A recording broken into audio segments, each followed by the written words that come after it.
Okay, Pam, thank you for joining me today. It is Wednesday, May 28th, around 5 p.m. Uh, Tell us how you became part of this topic. Yeah, my name is Pam, and I met Alex in December 2015. We met through Twitter. He started following me because he was doing a strategy known back then in social as like copying followers. So I think because I was following three other cast members of Charles in Charge.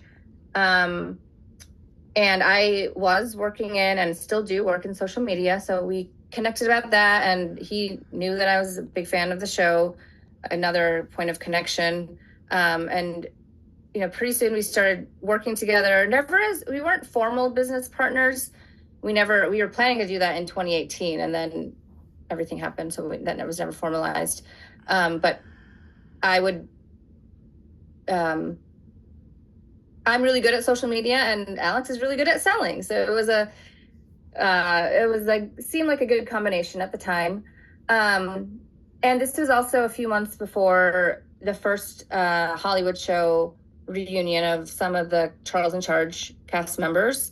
And when I first met Alex, he never really liked talking about Charles in Charge. He said that he didn't have great memories because he was so much younger than everybody else, and he had weird hobbies in his own words. I don't know if he said the word weird, but he liked like singing and doing magic tricks, and nobody seemed interested in that.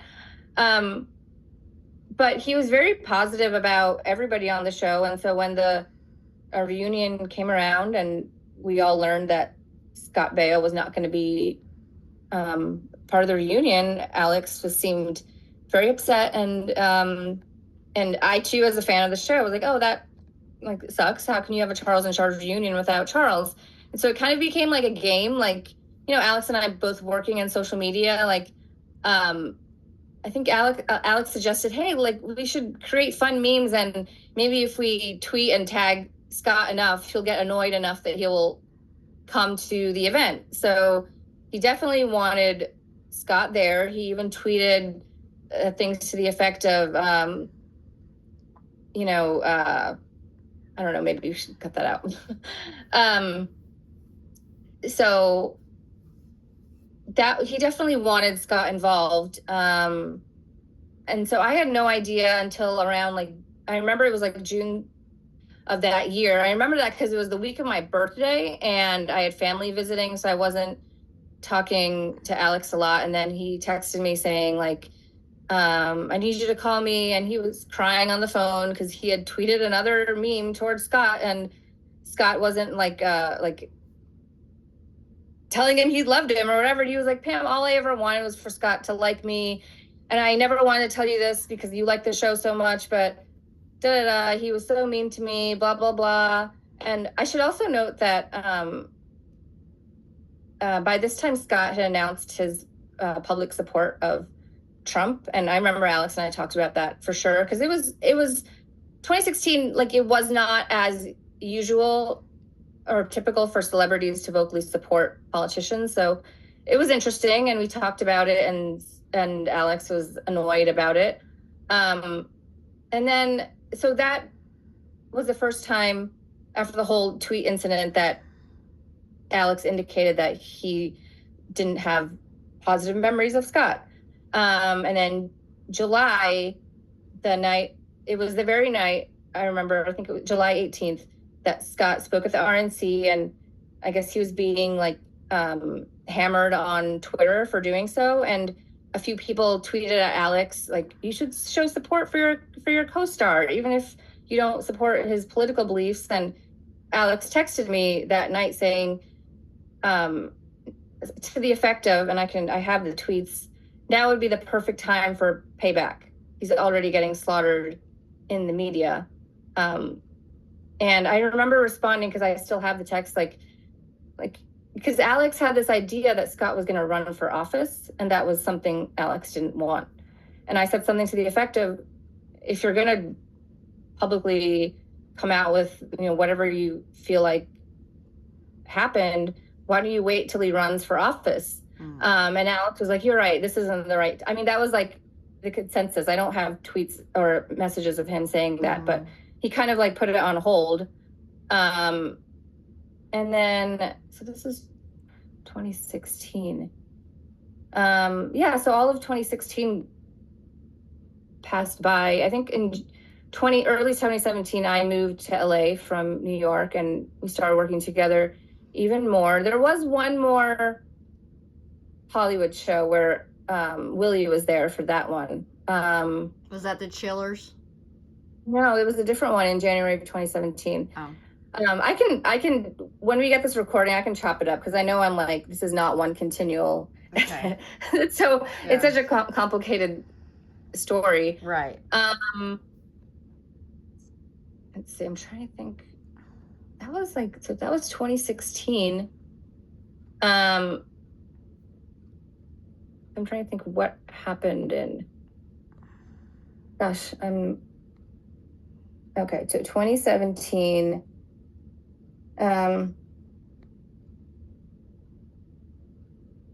December or November. When at the end of 2017 did he start planning stuff? That's important. I remember. So in the summer of 2017, something happened. It wasn't related to Scott or anything Charles in Charge related, but it was just it was a comment that somebody, I guess, in his home called Alex a narcissist, and he kept bringing it up for weeks. And this person was somebody he had met once, and he slowly started devolving after that. And he'd also started acting lessons because he's a voiceover actor, but he had started on camera acting lessons, and he kept talking about he was triggered because he was just remembering being on the set of Charles in Charge and being teased. Right. And it was that fall that he remembered. He told me that somebody had cut a hole in his dressing room, stuck his private parts in it, and that was very traumatic. And he was like, I wish I could figure out who that was. And he had no idea, but by this time we had already, they announced the Chiller autograph signing, and it was going to be Nicole, Jen Runyon, Willie Ames, and Alex. And Alex just had it in his mind to figure out during Chiller who it was that cut that hole. And he was the two cast members that were missing were Josie Davis and Scott. Yeah. And Alex had it in his mind to figure out, because he thought it was Willie Ames, because he said that just seems like something Willie would do. But I just want to know for sure. Do you think it was meant to be perhaps a practical joke, maybe, on Willie's part? Did Alex? No, I'm saying, would a person perceive that it could have been like a practical joke that just went the wrong way, or was that something that because we now know that it was Willie, that he just wanted to do something just so vulgar, or was it just maybe a practical joke that maybe was taken the wrong way, or do you not know? Oh, I don't know. I think by this time, it was getting more consistent, where he was just talking negatively about Scott and bringing up that whole writing something to expose Scott and prevent him from running for office. So he wanted to find out who it was, because I think he was fine with the idea of it being Willie, but he had already at this point. But not Scott. Why is that, do you think? I think Alex was just looking to be taken under Scott's wing, or be friends with him, and he still wasn't showing him that attention now. I remember Scott was following me on Twitter, but not Alex, and that made Alex so livid. I'm his former cast member. Why isn't he following me? Even his wife follows me. Because you followed him, I believe. Yes, because that's how I initially reached out to all the cast members for Scott's 50th birthday gala that we did. and that was September 26th, a few days after Scott's birthday, for his 50th on 2010. You know that I remember he brought that birthday party up in June of 2016 when suddenly he was crying. He said he had been invited and he thought it was a genuine him wanting to, because I guess none of the cast members had really spoken for a while. But he said, "Oh, I went with this beautiful girl, and some of Scott's friends came up to me and said, 'Hey, you were something to the effect of, you were such a nerdy kid on the show, and you have the hottest date here,'" which is a weird thing to feel insulted about. But at that, when his friends said that to Alex was just like, "Oh, I think Scott must have set them up to like make me," and I was just like, that's not even an insult. They're like, they're just being like weird in the way they're phrasing it, but it was actually like supposed to be just take it as a compliment. But he did mention he went. He was very thrilled for the invitation whenever I called him, and he asked me if anyone else was going, and I told him the other people, because I've been friends with Josie since her 30th birthday, and he was happy that they were all going to go. And he said, "Does Scott know about this, or is it a surprise?" I said, "No, he knows that I'm inviting you, and and Charles in Charge and Happy Days and everybody really that Scott had worked with, because it was a fundraiser, but it was also a milestone birthday, being the 50th.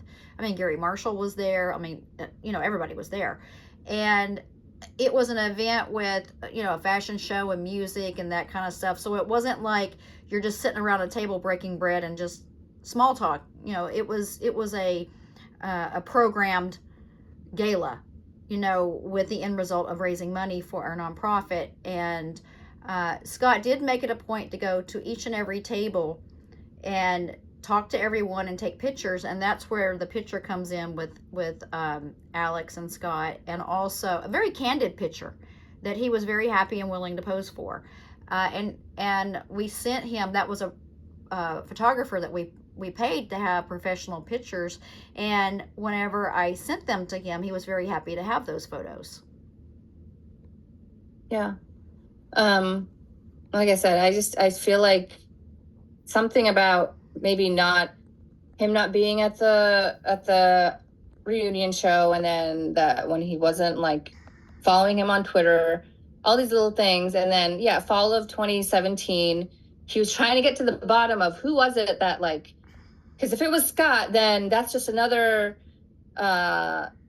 list of things on the list of things that he did to like bully me and encourage everybody else to bully me. Right. So that was his plan. I remember at Chiller when I was there, there was one night where it was, so I went, but and there were a few other like supporters that Alex and I knew from Twitter that were also there. But there was one night where there was a dinner only for the cast of Charles in Charge. So I wasn't there, but and it was just such a busy weekend, but I didn't even ask about it till we were back in LA, and I said, "Oh, did you ever ask Willie about, who did that? And was it Willie?" And Alex said that Willie just burst out laughing and said, "No, it was probably Scott." I mean, he used the word probably. So even then, like, nothing was, that's not, probably is not a yes.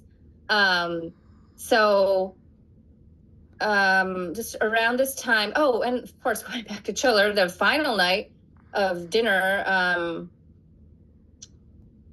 I think it was Willie, Winnie, myself, Alex, this other girl, who was a supporter of Alex. I don't think Jen Runyon was there, or Nicole. Yeah, I had left early, or just like left in the middle of the sign. She didn't even bother finishing it. But maybe, I don't remember. There was a lot that I don't know what was discussed. Obviously, at the dinner, I wasn't there. But Alex brought up, wanting to. Let me backtrack. All I know is that at Chiller, at that final dinner, like they were kind of grumbling, like there's never going to be a reboot. Willie was saying the only time there's ever going to be anything resembling assembling a reboot is like if we do a documentary of trying to get Scott to be part of the reboot. And it was like, haha, but maybe if we keep talking about this, something can happen. And then, yeah, like we didn't, and then we came back, and then Alex said that he had brought up, outing Scott for abusing him. And just to put everything in context, I remember like this was when like Roy Moore, Kevin Spacey, all of that stuff was happening. And then he felt like Nicole and Willie were on board, but he felt like he had to just kind of start it in motion. And then in December, I remember a conversation, and he was just really upset about how his acting career had not just had kind of fizzled. I mean, he was on one of the most popular shows in America, and then he decided to focus away from on-camera acting and never got back into it.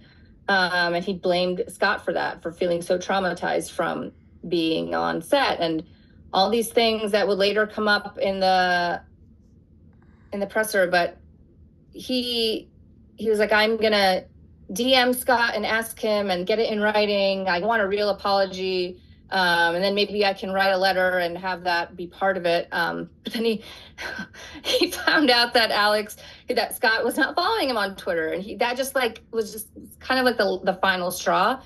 And then he writes, I think he might have DM'd you during that. I don't remember if he DM'd you before or after the tweet that he sent. No, he sent the tweet, and then he sent it to me in a direct message to making sure that he demanded that I show that to Scott.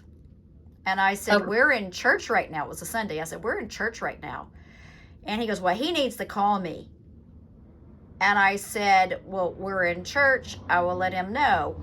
And, something to the tune of we'll be home in about, an hour and 20 minutes or something. And so, because we had plans to go to brunch with other people. So, anyhow, he's like, no, I don't want a phone call. I want everything to be in writing. And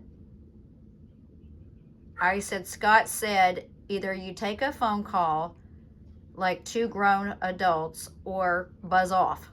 And that was a direct quote from Scott, because he's like, what is this? I feel like he's trying to set me up.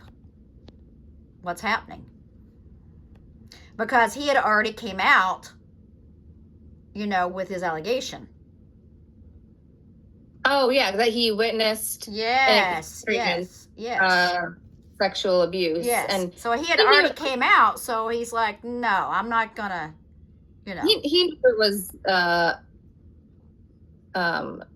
vague, because he didn't say anything about Nicole's allegation. So why would he go to Scott's birthday if he really hated Scott that much? I mean, I don't understand that. And the other thing is, Scott at no time was ever asked by any promoter or autograph show owner, like Chillers and the Hollywood Show. No one ever asked him to do those, because Scott was notorious to not do any autographs. He hadn't done an autograph show in 35 years whenever he finally did one. So he just knew that he just declined that, because his father made him do autograph shows almost every single weekend during Happy Days. So, and it was a lot of traveling and everything, and he had no life. So he just flat out, I don't know if the word got, hot off the presses that Bayo doesn't do any autograph shows or what. So how would he have known about any of these autograph shows if he wasn't invited? Did that ever occur to these knuckleheads? I mean, I don't know. I don't know if that they really no clue. Yeah. I don't know. I think to them it was not relevant. They were just upset that they wouldn't. And we met Denise.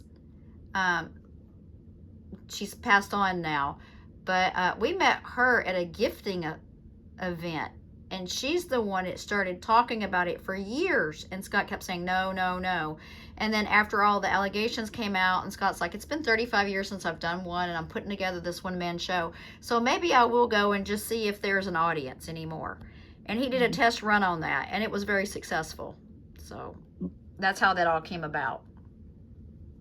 I just want to go back to the tweet, and I do want to say something, because, I mean, I'm sure people, I want to say two things.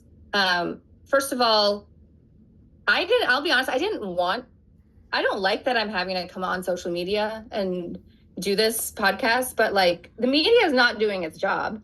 So if people that are I'm just, you can cut this out if you don't, it's not relevant, but if people are watching this, go. If people are watching this and they're upset that this is being produced by Scott's podcast and that it should be by an unbiased journalist, I 100% agree. So journalists, unbiased journalists, do your job. You can find out all this information. If you think that I am biased in any way, because I was Alex's business partner, and now I was and am a fan of the show, but when I say it was a setup, it was because I was part of it, and I'm ashamed that I was. But when you are close with somebody and all they tell you is one story, you believe it. Like, I was a huge fan of Charles in Charge, and I told Alex when I met him, I didn't even like your character. Like, I liked Scott and I liked Willie's character. So, I mean, it would have had to take a lot of convincing for me to like be willing to do this against Scott Baio. But Alex convinced me. And if you don't believe me, I've always been open. You can, like, text messages live forever. I've shared texts of mine where I'm like, wait till he runs for office and then do it, that I'm not proud of. So if somebody wants to, text messages don't lie. They can be deleted from your phone. They cannot be deleted from phone servers. So anybody is free to, if you ever, like this one from with you and Nicole, where she says, please keep screenshotting all of Renee Baio's tweets, all of them. She had her lawyer call Lisa Bloom today and how hurt she is from all of my tweets. Laughable. So I got to her and I hardly even got started. She is cracking, crazier than a cartoon. Let's keep fighting this good fight. And, you know, you gave her the thumbs up and a heart. So, I mean, that was it. But that was February 22nd. But you did it. So it's not that you played both sides. It's that you had a partnership, a working partnership with someone, and when you did your own research, you kind of found out the truth. That's what I gather. Yeah, and I mean... And the truth will set you free. And at the end of the day, like I said, I mean, this is unfortunately, for better or worse, being adjudicated in some sense on social media because Megyn Kelly hasn't agreed to have Scott back like she said that she would. So, I mean, I think I love Megyn Kelly. I think she's a great journalist. But in this area, sorry, Megyn, you failed. You know, you need to, it doesn't matter that you don't have that same show anymore. Like, and if you don't like Scott, who cares? That is crossing, I think, an ethical journalism boundary. Can I get in trouble for saying this? I mean, no, it's your opinion. It's your opinion. Yeah. You're entitled to your opinion. It doesn't matter if you don't like somebody. Dr. Oz called me on my cell phone because my cell phone is connected to a nonprofit when he was running for a seat in Pennsylvania, and it took him that long to say, sorry, we shouldn't have had her on, and you know, the higher ups really pushed for this. It was sweeps weeks, and I'm paraphrasing, and really sorry, but we went ahead and aired it because it was so over the top with untruthfulness and the changing of the stories that she didn't even know her best friend's birth date, but that's her best friend, and that whole blow up in the green room that TMZ posted. We just wanted viewers to see that she's not believable. It's not the truth. But unfortunately, it backfired because it hurt Scott. Yeah. So. I just wanted to say that because I believe it's a journalist's job to do that, even if you don't like somebody. And so, you've worked for you know, really high-end top magazines and that kind of stuff. So you have, you know about journalism and broadcasting. I work for a news outlet, but it's a crypto related outlet right now. Right. It's but not, but in the past you've worked for, big companies and magazines and that kind of stuff. And so you have a journalism background within you to know. Yeah. I do. You should present, people should present both sides and then let people decide for themselves. Yeah, exactly. I mean, people aren't stupid. It's condescending to Right. think that that they should only hear one side of the story that you want. That's Right. not journalism. Propaganda. In your presence, did Willie, Nicole, or Alex, did they ever say that they wanted to go to the police with this, or did they seek just putting it on social media so he would be guilty by public opinion? I mean, I think anything that was discussed, I wasn't at that dinner at Chiller, but Alex never talked about going to the police. But he worked in social media. We would do little experiments on, hey, Alex, I bet if you just tweet the words RT, retweet, I bet you'll get engagement because you're a celebrity. And we would try stupid little things to see like if he would, like how viral or how much engagement something would get. So he knows what he's doing. We knew what we were doing. I mean, and so after I'm sorry, go ahead. Oh, I was going to say, and I unfortunately and regrettably thought that I was supporting something that was true. But I will say, after that tweet went out, like a few days later, he got contacted by People magazine and Dr. Oz. It's important to people don't know that everybody has seen the Nicole's interview on Dr. Oz, that they don't know that Oz reached out to Alex. But then they told him, nobody really cares about physical or bullying or and especially like against males. Do you have any like a sexual component? And then Alex was suddenly remembered, like, yeah, he would like tussle my hair, and I felt weird about that. Trying to find, but then he didn't like lean into that. But then he was really then trying to get Willie and Nicole on board. And then this is around the time, there's an audio where Alex talks about gathering his allies, and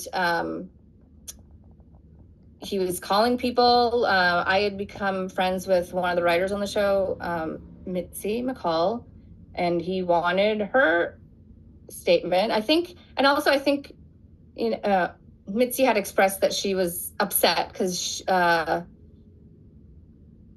Scott's mother, who had passed away, was a good friend of hers, and I think she felt resentful that she hadn't been told, or like she didn't get to say her goodbye, and for some reason she was upset at Scott and Scott's brother, and Alex knew that, and I think he used that to like his advantage to get.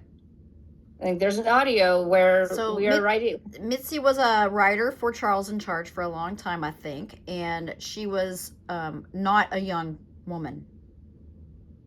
No, she was, I think 2017 she would have been. I know her Wikipedia age is off by a few years, so I think approximately in her mid-80s. So you were present whenever she wrote the statement that Alexander Polinsky gave to Sarah Gilbert that was aired on to the television show The Talk. You were there. And I was there. And it was recorded because Alex was worried that Mitzi would back down, so he wanted it recorded in case she didn't give her consent. And we were there to record a podcast, so it would make sense that we were recording it. Mm-hmm. And yeah, like I actually, honestly, I'd forgotten about that until a few years after, because that was just a week I remember on the way to Mitzi's house, I got a call that my dad was in the hospital.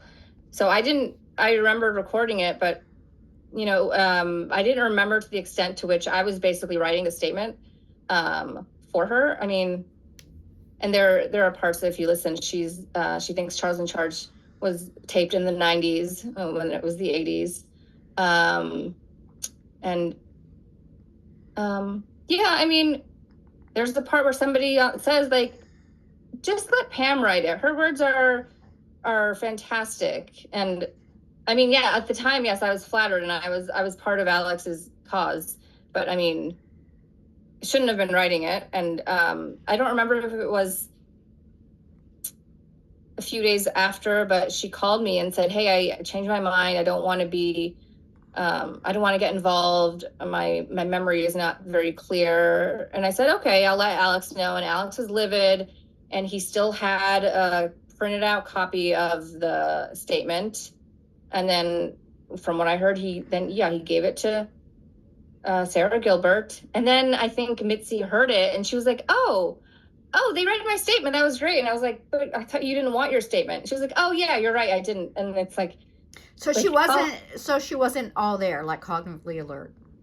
no, I wouldn't say so. But also, like, I can't diagnose whether she was, but overall, like, when somebody is that uncertain about it, and they have to, like, kind of remember what excuse me, and write it on their own, it wasn't appropriate. right.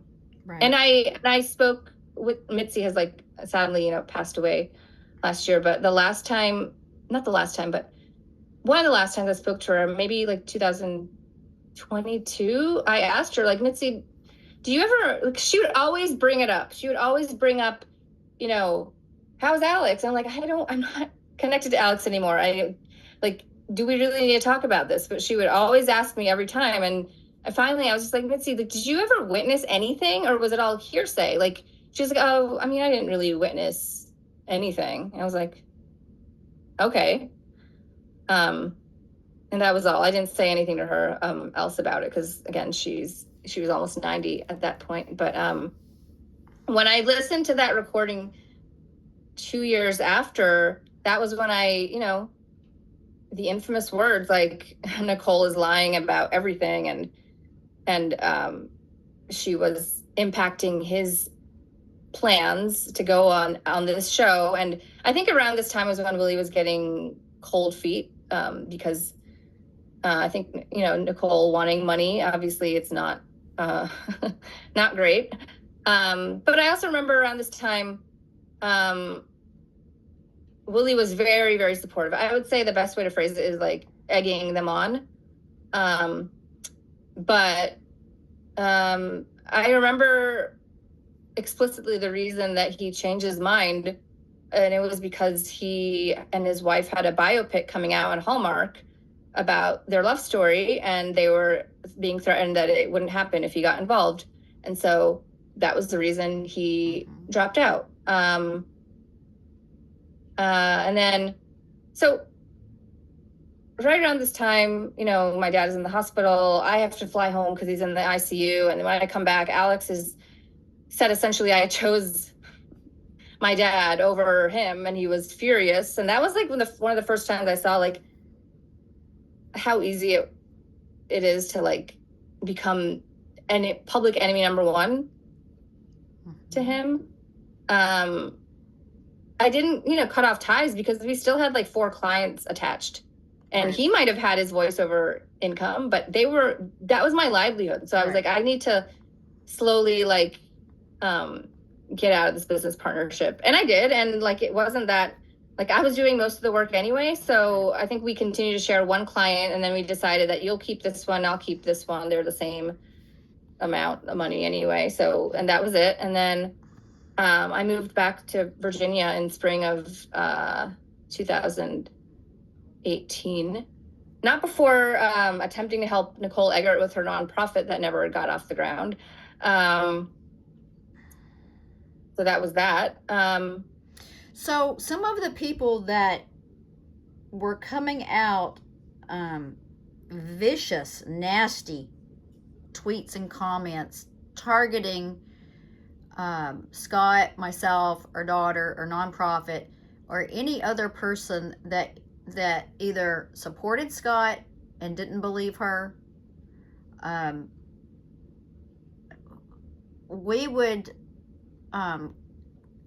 We had an investigation conducted, and a couple of them came back to either be family members of Eggert,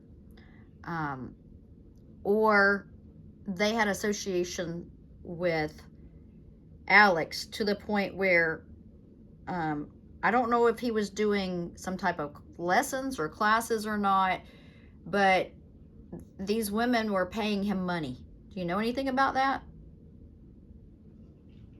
Was it companionship, voiceover lessons, what something? But we know that this person was a staunch supporter of Alex, and she made no bones about it. But we know that she was sending Alex money. I don't remember who specifically you might be referring to, but yeah, I mean, he would have online classes. He had one woman who was well employed and just would send him money to like, oh, make me something. But I just also like, she just wanted to like, and that was kind of one of his dreams, to have like what he called like a patron. You know, in the Renaissance era, artists would have patrons so that they could focus on their art, and then they would have work, because you know Alex is like sings and draws and things like that.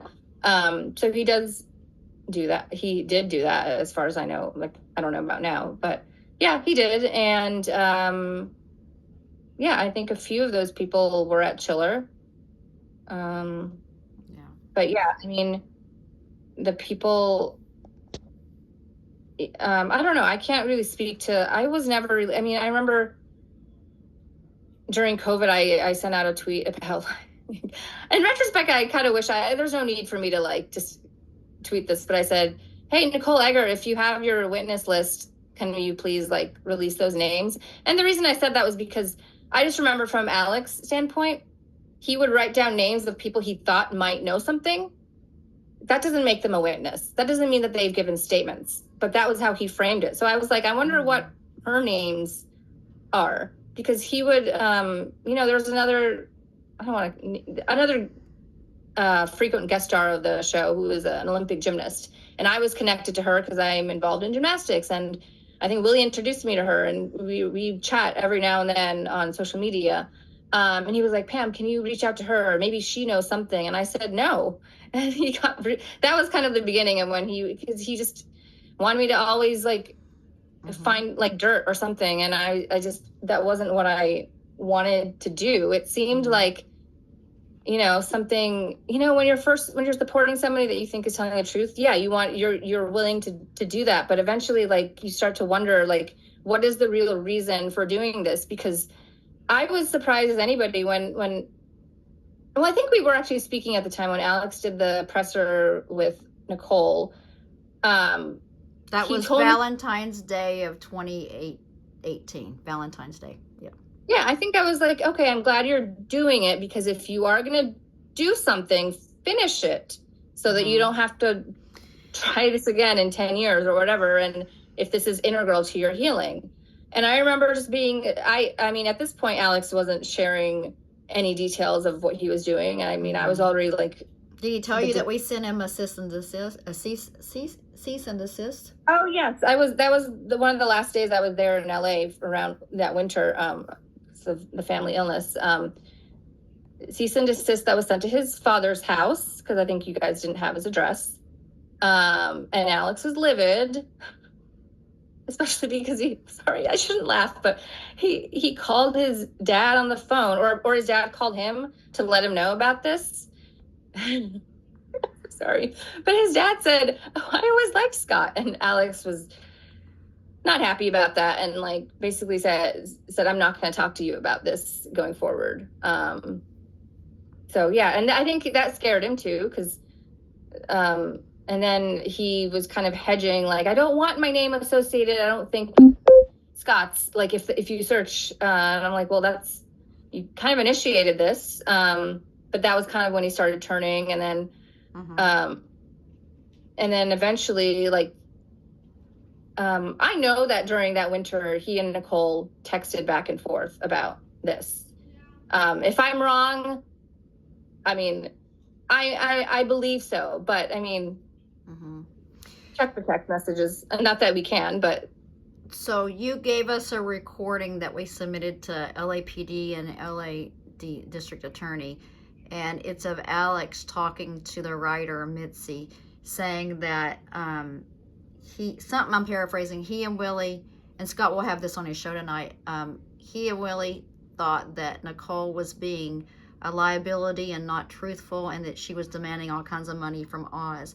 Was that one of the breaking points that you think that Alex kind of clammed up and got quiet about this and let her just continue on? And was that also about the time you think that Willie kind of broke away from her too? I don't remember the exact timing. I think Willie said yes to Oz initially, and then when Nicole got involved, and then maybe the money thing, I think that's when Willie started getting cold feet. Mm-hmm. And then did they contact Josie Davis to try to get her on board? Do you know? I don't know, but I do remember Alex and I researched the legal definition of the word pedophile. Oh, because Alex wanted to be able to use that term, and we saw that that term is for affiliated with one's victims that are 13 or younger. Oh, and is that so? Is that like a California law or a regular? I mean, like I don't know if it's or, federal. Wow, it's definitely it's at least California, and so, I mean. So that's very key that you say that. But so whenever he was researching that, was that before he put out his first tweet back in that the December of the year before? December of 2017. Yeah. No, we were researching it either right around the same time or after the tweet, when he was working on his bullet points for Oz. Okay. Wow. And I don't know if he mentioned it to Nicole. I mean, he may have, because Nicole started, I think, they were trying to get Josie Davis on board. Yeah, because she's younger. Well, I assumed that was why. They didn't explicitly say it to me, but I mean, like I said, we researched those definitions, and Nicole mathematically would have been 14 when the show started production in September 1987. Right. And as early as 2 weeks ago, she's doing podcasts, and now she's claiming 13. So, again, another changing story. And she's picked the youngest age, which might not even be true, and then the oldest age, Scott, was 30. Right. But her numbers are also, she said that she has 25 eyewitnesses, and I believe she said 12 to 13 somewhere else. So yeah, 12 plus 13 does equal 25, but I don't know how that, anyway. I can't counting herself and Alex's statement per the police report that we have, counting both of them, there were less than 10. Counting them. Mm-hmm. Yeah. Okay. And everything was hearsay. There was nothing with any certainty of any type of abuse. No tea thrown on Alex. No hair pulling across the soundstage with 100 witnesses like she claimed. There was absolutely no certainty. It was their opinion and hearsay. Right. Well, all I know is that I moved out of LA in spring of 2018. It was hard because Alex went from being like, we were very, very close. And then when I came back from the family health stuff, it was almost like I don't know, like we had never even known each other. Like it was like he expected this like loyalty to, like, he even told me like, I'm only interested in working with people who will have my hobbies and my interests, and you have to have all my interests because that's what I'm going to be prioritizing. And if if my priorities aren't your priorities, then we can't work together. I'm like, okay, yeah, we're not working together. Right. And so, but it was hard. I mean, it's not like it was easy. It's still not easy to like speak, Yeah. but I've got like 5 minutes, and I don't want to talk over you by any means, but we have like 5 more minutes before I have to hop on with Scott's production team in order to link all this together. Real quick, what was the moment that you said, oh my gosh, they're not being truthful, and that's what made you go to the autograph show on November 2nd of 2018 when you met Scott and Brian? I wasn't there. I was at a swim meet with my daughter, but Willie was also there. What was it for you that was just like the flip of the switch was like, oh my gosh, you know, this is all lies, or it's not truth? I think it was 2019. Oh, was it 2019? 18? Yes, you're right, 2019.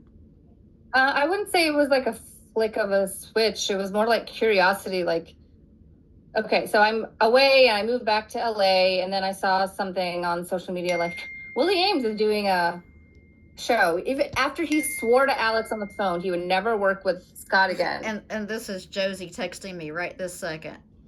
Look at that. See that? Oh, I can't see anything. This is my, oh, it says, this is my new movie. So she's just texting me right now. All right. Again, I went to her surprise 30th birthday party, and her boyfriend and my boyfriend at the time were best friends. So that's how I met her. So real quick. So your curiosity wanted to, well, I mean, I saw like, so Willie is actually willing to work with Scott. I mean, oh, so like, that was odd for you after everything. Odd, and I was like, the only person I haven't actually interacted with in all this is Scott. So I was going just to see like if he was this monstrous predator that Alex had made me believe. And then Willie was a weirdly cagey at the event to me. Like he didn't seem pleased to see me, and he asked me if I was still in touch with, he wouldn't even name them. He said our former acquaintances, and I was like, somebody switched real quick, because I wasn't sure. And then Scott was very nice, and then I met Brian, and then Brian actually asked me, do you have anything that would suggest that Alex wasn't truthful? And I mean, I'd had just doubts because, you know, Alex has, you know, fudged the truth in communicating to me about other things, not relevant, but right. I actually saw Alex the week of the Hollywood show because he had an item of mine that was expensive, and I went to pick it up, and I asked him how he was doing, and and he just was like, again, like dealing with the trauma of like the past, and I was just like, I thought you did all of this to like, and you, I mean, I don't know, like that, I know maybe like not everybody moves on from whatever they're dealing with, but to me that was also like just odd. Mm-hmm. And that was why I went to the Hollywood show, and it wasn't until Brian asked me that I went back and listened to that audio recording of Alex saying that he knew Nicole was lying. And I think I heard from Brian also that there was a witness that Willie Ames was the one that exposed himself. And that to me was you know, that was always like a point that I never understood, because we never got a confirmation from Willie. Willie never straight out, Willie said it was probably Scott, but that's not enough. He's not going to incriminate himself. Well, no, but I mean, that is still can't be enough to convince you to go on live TV and say it was definitely Scott. So I was like, so what happened during that time? Why didn't Willie correct Alex? All these questions that I had. And then when Alex found out that I had been at the Hollywood show, because I think one of Nicole's friends texted him a photo that I had shared, he just sent me the screenshot, and then he blocked me everywhere. And I was like, am I not allowed to hang out with Jennifer Runyon? Because I think it was a photo of me and Jennifer Runyon. And I mean, yeah, I just, look, all I know and that I'm sharing is that if they're saying that there wasn't a plan, there was a plan. I can tell you that I would believe Alex, there's nobody more thrilled than Alex at what this has done to Scott's reputation. Maybe Nicole is as thrilled, but I can only speak to what I believe. Because when everything happened and Nicole agreed to go on Oz, I think he did make a comment like, even though I didn't go on Oz myself, I started all of this and I can be proud of that. Again, I'm paraphrasing. That was something said sure. verbally, but yeah, that was so yeah. Kill his reputation, kill any chance of any political aspect, and just drag him through the social media mud to destroy him, pretty much. But and like to not have to do it himself, because now Nicole is. Oh, he walked away with his hands clean, right? Yeah, so to speak. But I will say one last thing. Because again, like when Brian contacted me after, or when we spoke after the Hollywood show, I still didn't know. I was more like, I don't know what's going on. There needs to be some kind of like journalist who can get to the bottom of this. I wish there would be, because I'm very close to the situation. So some journalist, please find out. And then, I remember messaging Willie after, and I said, hey, Alex blocked me, and like, also, I heard that you guys are doing a reboot. Is that true? That's exciting. And Willie said, it'll probably never happen.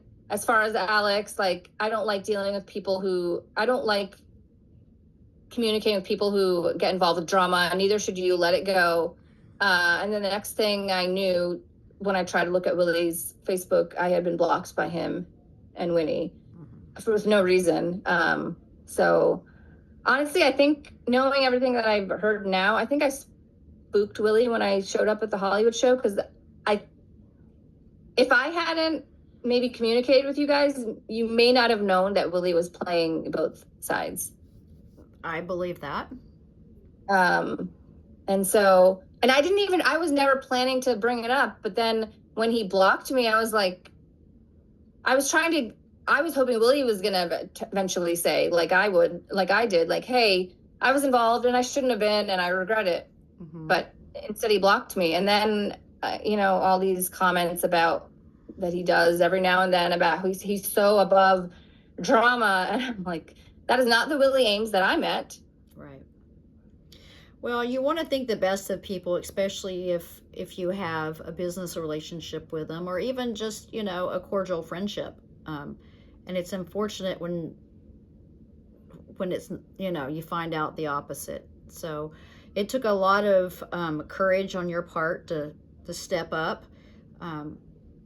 I've always been told that doing the right thing sometimes, most of the time, means standing alone, and you did it. And I commend you on that, for doing that.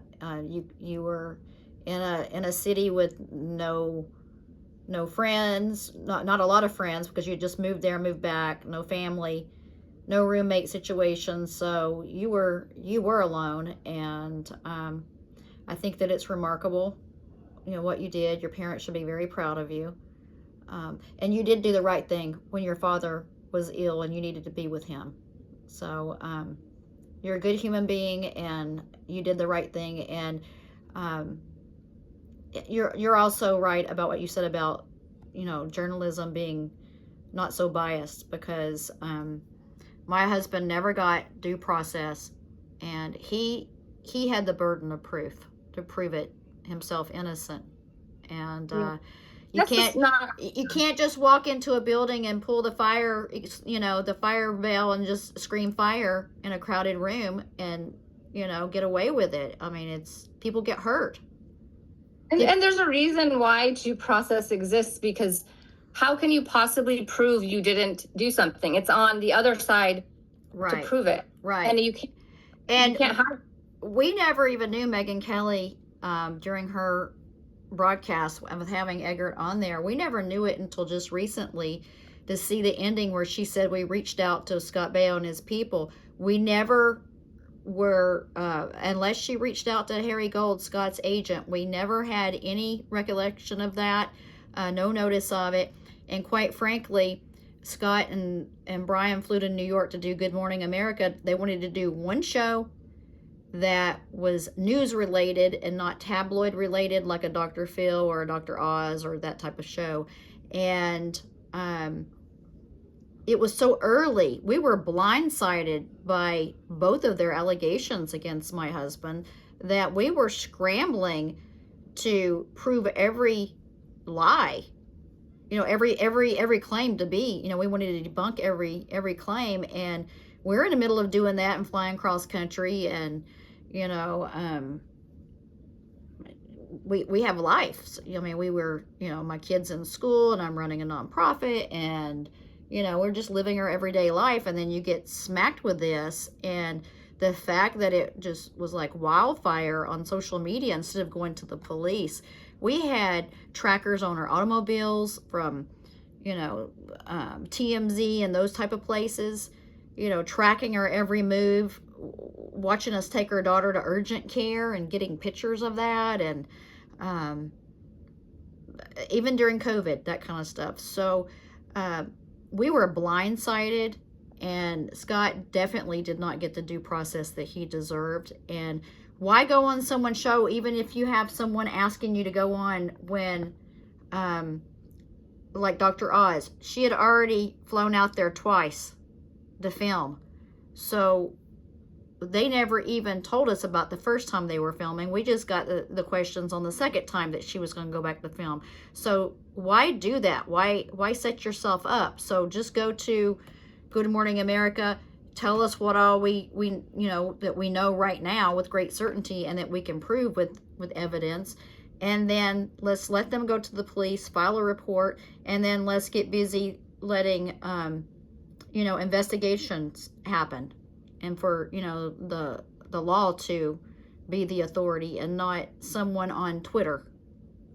Yeah, I mean, the law is the ideal place, but if not the law, then you would expect journalism to be a little bit more journalistic. Yeah, truthful. And not sensationalist. So anyway, that's all I had to say. And thank you for your kind words. And I'm sure people are gonna there will be people that don't like what I have to say. And I say the same thing. Like, there was no unbiased investigation of the facts. And so it fell upon Brian and Scott to do it.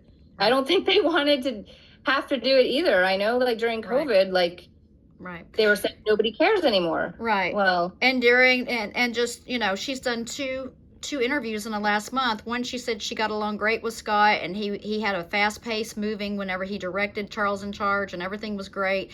And then 2 weeks ago, she just said it was horrible, it was awful, and now she's 13. But here's why my husband's doing this tell-all expose tonight on his podcast. A, so that he has control and no one can edit his words. And B, our daughter is 17. This happened in 17. For half of her life, she's had to deal with people asking her questions, kids at school, this and that. We've had to change her schools. We had to change country clubs. We changed churches. We've changed everything to protect her and just let her be a little girl. And now she's had to have an Instagram for golf recruiting purposes. And now you have all these vulgar trolls coming at her. She's never even held a boy's hand, kissed a boy, nothing. And she's learning a lot of inappropriate body parts and words being directed to her, asking if her father's doing this, and this. And when she turns 18, is it going to be, legal for him to do this, and this? And it's disgusting. So for think about it, the timeline. Half of her entire life, this is what she's been subjected to. So it's time to, they're never going to stop. She's never going to stop. So it'll be something else, and then something else, and then she'll change it again. So it's never going to stop, but it's the opportunity to finally put it in one spot, create the timeline, debunk every lie, and show all of the evidence for what it is, and just say we're done. The greatest revenge is living a good life, and and to live with grace. And that's what we want to do. We just want to find our joy and just have grace. Yeah. Right. Thank you, Pam. Yeah, you're welcome.